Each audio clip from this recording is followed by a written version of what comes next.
Akibat ledakan salah satu barang elektronik, sebuah rumah milik seorang dokter spesialis jantung di Jalan Semboja nomor 40 Bogor Tengah Kota Bogor Minggu sore terbakar.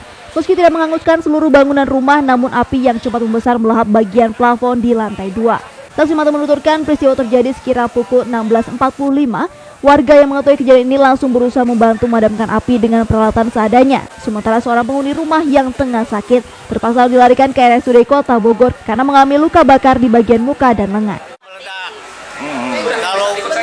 Kalau istrinya mah keluar, balutnya ke belakang. Gitu. Terus gimana, Pak? Sekarang dibawa ke rumah sakit RSUD sama saya tadi. Ada yang luka bakar ya, Bu? Luka bakar ini, Pak.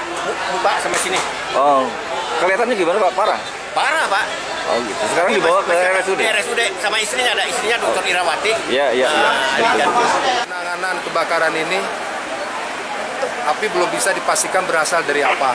Cuma upaya kami bersama petugas damkar memadamkan api supaya tidak merambah kepada rumah yang lain.